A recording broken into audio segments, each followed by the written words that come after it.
ভিডিওতে আমরা মানে সলভ করলাম যে সমস্যাটি সেটি হচ্ছে আমাদের এই যে নাম্বার না, এটা হচ্ছে অনুসারে দাম স্তর নির্ণয়। আর আমরা যেটা করব যেটা হচ্ছে গিয়ে উপাদানের উপাদানের মান দ্বিগুণে অর্থের মধ্যে মানে ভালো করে বুঝতে যে এখানে বলছে কোন লিখে বলছে এখানে উপাদানের মান আছে, কোন উপাদানের মান গুণ হলে অর্থের মূল্য অর্ধেক হবে। তাহলে আমরা এই কিভাবে সলভ করতে চাই না, সলভ করার জন্য আমাদেরকে ভালো করে বুঝতে হবে আমাদের এই গুণ, ঠিক আছে। তাহলে এখানে মুদ্রার আছে না, মুদ্রার পরিমাণ এখানে হচ্ছে আরেকটার পরিমাণ, ঠিক আছে, এবং এম। তাহলে লিখবো এখানে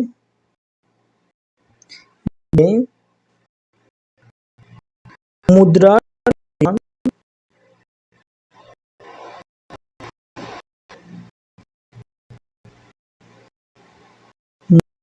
পরিমাণ দ্বিগুণ হলে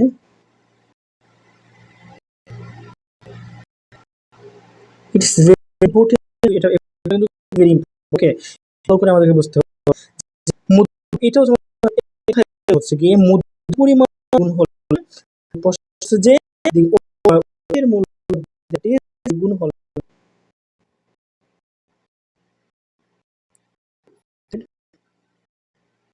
মূল্য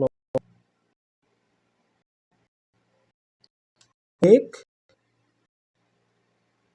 তাহলে ওর মূল্যকে আমরা প্রকাশ ভিএম হচ্ছে অফ মানি, ভ্যালু মানে এটা আমাদের ভিএম অর্থের মূল্য, ঠিক আছে। তাহলে এইটা হবে গিয়ে অর্ধেক, মানে এটা আমাদেরকে প্রুফ করতে হবে। আমরা এখন মানে পরবর্তী ধাপে অগ্রসর হয়। তাহলে আমরা আবারও এখানে দেওয়া আছে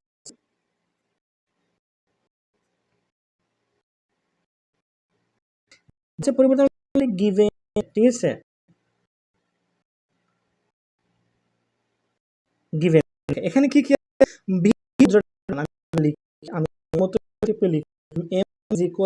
এখানে 500 এইটা আমরা সমান দিব এখানে স্ল্যাশ দিব, এইটা গুণ করব না, এটা কি বলছে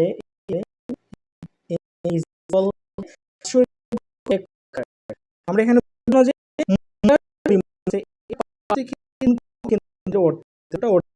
তাহলে আমরা কিন্তু মান এটার গুণ মান হবে, তাহলে এম এর মান এর মান 500, আমার এর মান কত হবে এম প্রাইম মান 500। আচ্ছা, পর হচ্ছে কি বাকি লাগবে এখানে প্রথমে আচ্ছা লাগবে হচ্ছে প্রাইমের মান, তাহলে ভি প্রাইম এটা কত আছে আমাদের 5, হচ্ছে আমাদের লেনদেনের পরিমাণ, টি লেনদেনের পরিমাণ কত টি হচ্ছে আমাদের 25, হচ্ছে আমাদের কি মানে সরঞ্জাম করতে যাচ্ছে এখন, ঠিক আছে। তাহলে এখন আমাদেরকে কি করতে হবে, ফার্স্ট অফ অল আমরা যেটা বের করেছিলাম গ নাম্বারে এটা আমাদেরকে ফার্স্টে বের করতে হবে। তাহলে আমরা একটু সুন্দর করে বের করে ফেলি এইভাবে, এখানে দুইটা অংশ, ঠিক আছে, এইভাবে একটা অংশ দুইটা অংশ করব, ঠিক আছে। একটা প্রথমে যেরকম ছিল এই মান দিয়ে তারপর হচ্ছে দ্বিগুণ করার পর কিভাবে হয়েছে।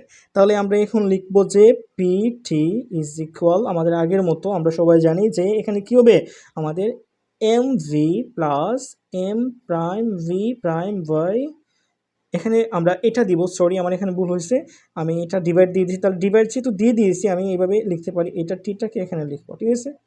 আচ্ছা ওকে, বাট আমাদের কিন্তু এরকম হওয়ার কথা ছিল যে এইভাবে PT is equal m v plus m prime v prime. আচ্ছা ওকে, এখানে পরবর্তী ধাপে চলে আসছে, এখন মানগুলো বসাই একটু, মানগুলো কি হবে আমাদের এম এর মান 500, এখানে আমাদের গুণ হবে ভি সবসময় কত হচ্ছে 5 প্লাস দিয়ে দিব আমরা ব্র্যাকেট দিয়ে এখানে, তারপর এম প্রাইমের মান হচ্ছে 400, এটা কিন্তু ভালো করে আমাদেরকে বুঝতে হবে, ঠিক আছে, এটা আমাদের পরীক্ষায় আসবে ইনশাল্লাহ, পরীক্ষায় এটা চলে আসবে।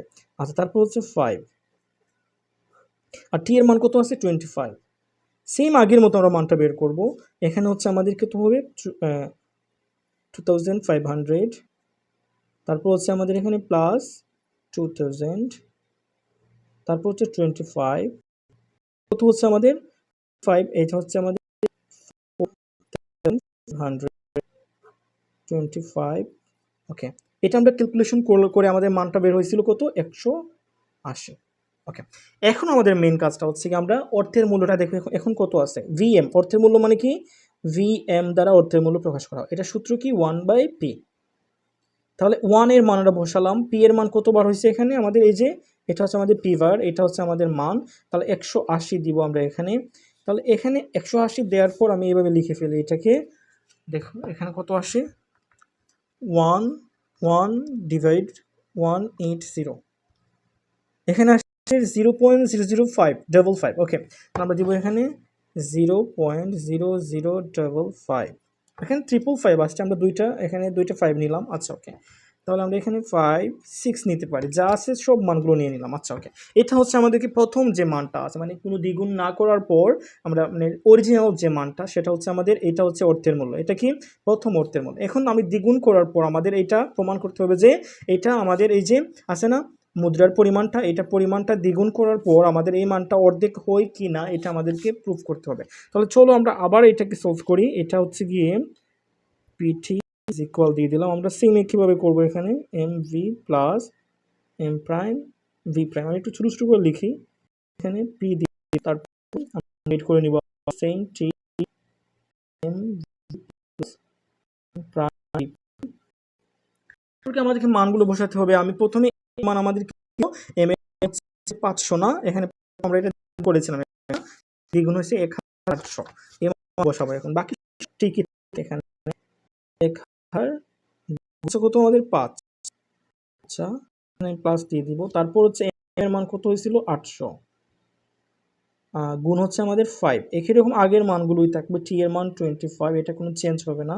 আচ্ছা দেখুন 5 1000 কত হচ্ছে 5000, প্লাস হবে 40, তাহলে 4000, 5টা 40, তাহলে আমাদের 1000 হয় না।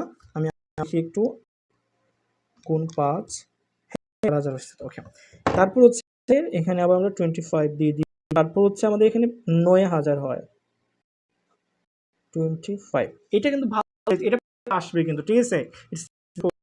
তাহলে আমরা এখন আবার ওইটাকে ক্যালকুলেট করি, 9000 ডিভাইড 25 কত আসছে 360, দেখো এখানে কত আসছে 360। ওকে, তাহলে 360 আমি 360। এখন আমাদের করতে হবে এম সেম একইভাবে 1 টি দিয়ে আমরা বের করব। আমি এখানে লিখে ফেলি 1/360, তাহলে এই টেন্সের কত আসছে আমাদের 1/360। দেখো অলমোস্ট কিন্তু আমাদের মানে অর্ধেক হয়ে গেছে না, আগে ছিল 0.0055, এখন হচ্ছে 0.0027। ওকে, 0.0027, দ্যাট ইজ ইউর অ্যান্সার। তাহলে মান করে ফেলছি, যখন মুদ্রার পরিমাণটা কি যে আছে না মুদ্রার পরিমাণ, এটা ওটা গুণ করা হয় তখন আমাদের অর্থের মূল্যটা হয়ে যায়।